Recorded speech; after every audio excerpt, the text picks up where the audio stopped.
Okay, so a few takeaways from Nia Long and Jeezy's conversation. One thing that I questioned was Jeezy stating that he needed sisters after his relationship was over. I would like for him to expound more on what that actually means because a lot of times Black women are present through it all, but at the top of your career, Black women are abandoned. So, what exactly does that mean for that you needed sisters once your relationship was over? Another thing that he said was that real men don't cheat. And I question this comment because there are a lot worse things that can happen in a relationship than someone cheating. I know that we tend to internalize a person's behavior when it comes to them stepping outside of a relationship, but that real man could be doing so many other things that cause the demise of the relationship that are a lot worse than cheating.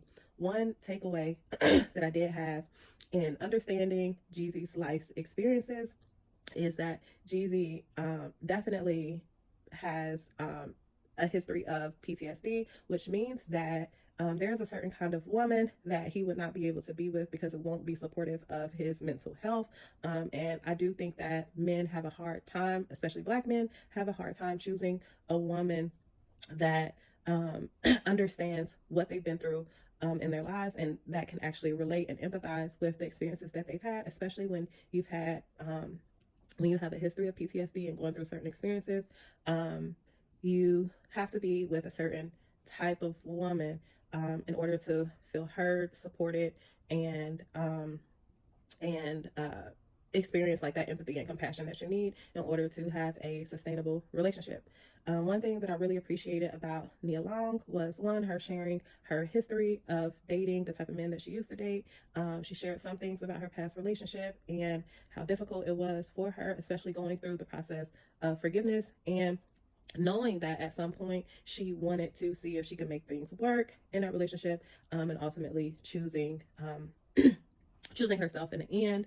I really just appreciated her honesty and the support that she did provide for Jeezy. I feel like we were able to really see her personality and who she is at her core. She is a beautiful, beautiful woman and definitely deserves nothing but the best.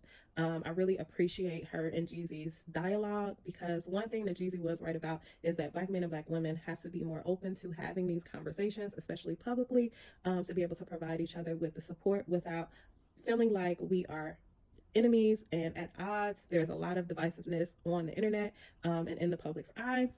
One thing that I understand about both of them is because of who they are, all of their relationships are going to be in the public's eye, which is very difficult to go through a breakup for everybody to know, oh, this happened, this happened, this happened in your relationship. Jeezy seems like he's a very private relationship, so he said a lot, but he didn't really say much about what happened in his past relationship. But overall, I appreciate that these two had this conversation. It was a beautiful conversation. I loved hearing the dialogue surrounded by healing, relationships, and forgiveness.